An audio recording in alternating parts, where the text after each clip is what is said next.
সুপ্রিয় দর্শক শ্রোতা, আসসালামু আলাইকুম। শব্দ বুঝে কোরআন শিখেন সহি শুদ্ধভাবে, এই ক্লাসে আপনাদেরকে স্বাগতম। আউযু বিল্লাহি মিনাশ শাইতানির রাজিম।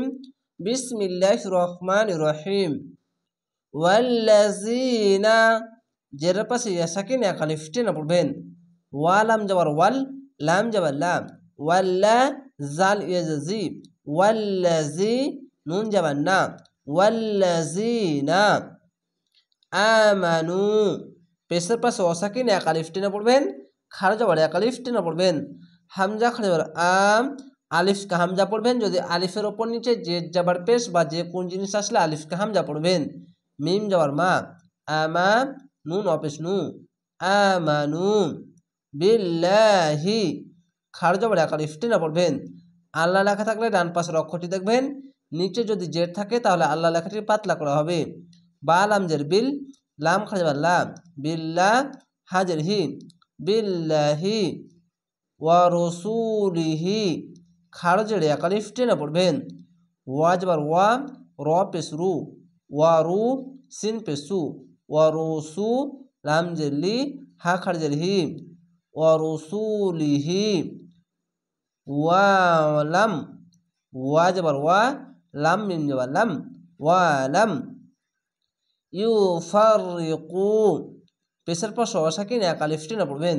ইয়া পেশ ইউ, ফা রজর ফার, ইউফার রজরি, ইউফাররি কফ পেশ কু, ইউফাররিকু ভাইনা, ভাই ইয়া যাবার ভাই, নুন যাবার না, ভাইনা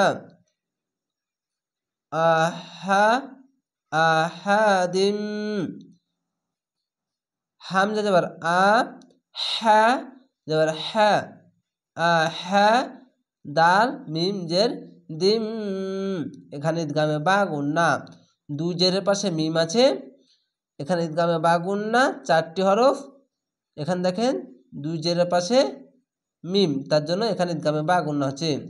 ঈদগামে বা গুন্না চারটি হরফ, নুন সাকিন দুই জাবার দুই পেশ দুই জেরের পাশে আসলেই হবে। মিন হুম, মিম নুন জের মিন, হা মিম পেশ হুম, মিন হুম উলাইকা, মোটা চিহ্ন মাদ্দে লাজিম চার আলিফ টেনে পড়বেন। হামজা পেশ উ, লাম খাড়া লা, উলা হামজা জের ই, কাব যাবার কাব, উলাইকা, এখানে গুন্নাটি কিভাবে হবে এখান থেকে দেখেন, এতটুকু পড়ছি।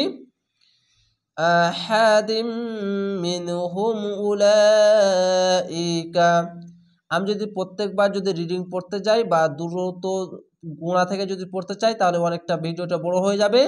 তার জন্য আমি শুধু শব্দে শব্দে রিডিং পড়ছি এবং বানান করে পড়ছি, আবার রিডিং পড়ছি, যেন আপনারা এভাবেই প্র্যাকটিস করেন, তাহলে অনেক সহজেই শিখে নিতে পারবেন। সাউফা, সিন অজওয়াজ সাউ, ফা জবর ফা, সাউফা ইউতিহিম, জের পাশে ইয়া সাকিন এক আলিফ টেনে পড়বেন। আলিফ বা হামজার উপরে সাকিন থাকলে ঝোঁক মেরে পড়বেন। ইয়া হামজা পেশ ইউ, তা ইয়ে যে তি, ইউ তি, হা মিম যে হিম, ইউ তি হিম উজুরহুম, এখানে তো আছে থামতে হবে, তার জন্য হুম বলে থেমে যাবেন, অক্ফ করবেন। পেশের পাশে অসাকিন এক আলিফ টেনে পড়বেন।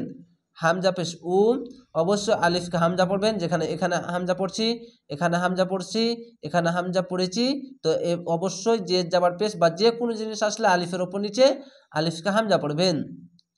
হামজা পেশ উ, জিম অপেশ জু, উজু র যাবা র, উজু র, হামিম পেশ হুম, উজু র হুম ওয়াকানাল, যাওয়ার পাশে খালি আলিফ এক আলিফ টেনে পড়বেন। ওয়া যাবার ওয়া, কাপ আলিফ যাবার কাপ, ওয়াকা নুন লাম যাবার নাল, ওয়াকানাল লহু, খাড়া যাবার এক আলিফ টেনে পড়বেন। আল্লাহ লেখা থাকলে ডান পাশের অক্ষরটি দেখবেন, ওপরে যাবার বা পেশ থাকলে আল্লাহ লেখাটি মোটা করা হবে। লাম খাড়া যাবার ল, হা পেশ হু, লহু, আর এখানে দেখেন আল্লাহ লেখার ডান পাশের অক্ষরে জের আছে তার জন্য লা পাতলা করে, আর এখানে ডান পাশের অক্ষরে যাবার আছে তার জন্য ল, এখানে লা আর এখানে ল, এই বিষয়টি খেয়াল রাখবেন। গফুরর, পেশের পাশে অসাকিন এক আলিফ টেনে পড়বেন। ওয়াইন যাবার গ, ফা ওয়াপেস ফু, গফু র, র যাবার রর, গফুরর, দুই যাবার আছে, একটি যাবার বাদ কেন হচ্ছে, দুই জাবার দুই জের দুই পেশ থাকলে এবং তাসদিদ ওয়ালা অক্ষর সাথে যুক্ত করতে গেলে একটি জাবার একটি জের বা একটি পেশ বাদ হয়ে যাবে। রহিমা, দুই জাবার আছে, একটি জাবার আলিফের সঙ্গে মিলিয়ে এক আলিফ টেনে থেমে যাবেন, এখানে আয়াত আছে তার জন্য। জেরের পাশে ইয়া সাকিন এক আলিফ টেনে পড়বেন। র যাবার র, হ্যাঁ ইয়াজের, এখানে বাতাস বের করতে হবে, হ্যাঁ এই যে হ্যাঁ ইয়াজের হে, রহি, মিম যাবার মা, রহিমা। আরেকটি এখানে গুরুত্বপূর্ণ একটি বিষয় জেনে রাখবেন, জাবারের পাশে খালি আলিফ থাকলে তো অনেক জায়গায় যেরকম এখানে কাফ আলিফ যাবার কা, এই আলিফকে নুরানি কায়দাতে ধরেছেন এরকমভাবে কাফ আলিফ যাবার কা, তো এই আলিফটিকে ধরতে হবে না, অনেক সহজেই নুরানি কায়দাতে শেখার জন্য এই বিষয়টি তুলে ধরেছে। তো কিন্তু এখানে কাফ যাবার কা, এই আলিফের জন্য এক আলিফ টেনে শুধু পড়বেন, শুধু কাফ আলিফ যাবার কা না বলে শুধু কাফকে পড়তে হবে, কাফ যাবার কা, এক আলিফ টেনে পড়বেন এই আলিফের জন্য। সেরকমভাবে এখানেও এরকমটাই হবে। আশা করি আপনারা অনেক সহজেই পবিত্র কোরআন ছোট্ট ছোট্ট নিয়ম বিষয়গুলি অনেক সহজেই শিখে এবং পবিত্র কোরআনের গুণনার বিষয়গুলি অনেক সহজেই শিখতে পারবেন। তো অবশ্যই চ্যানেলটিকে সাবস্ক্রাইব করে রাখবেন পরবর্তী ক্লাস দেখার জন্য। ভালো থাকেন, সুস্থ থাকেন। আসসালামু আলাইকুম।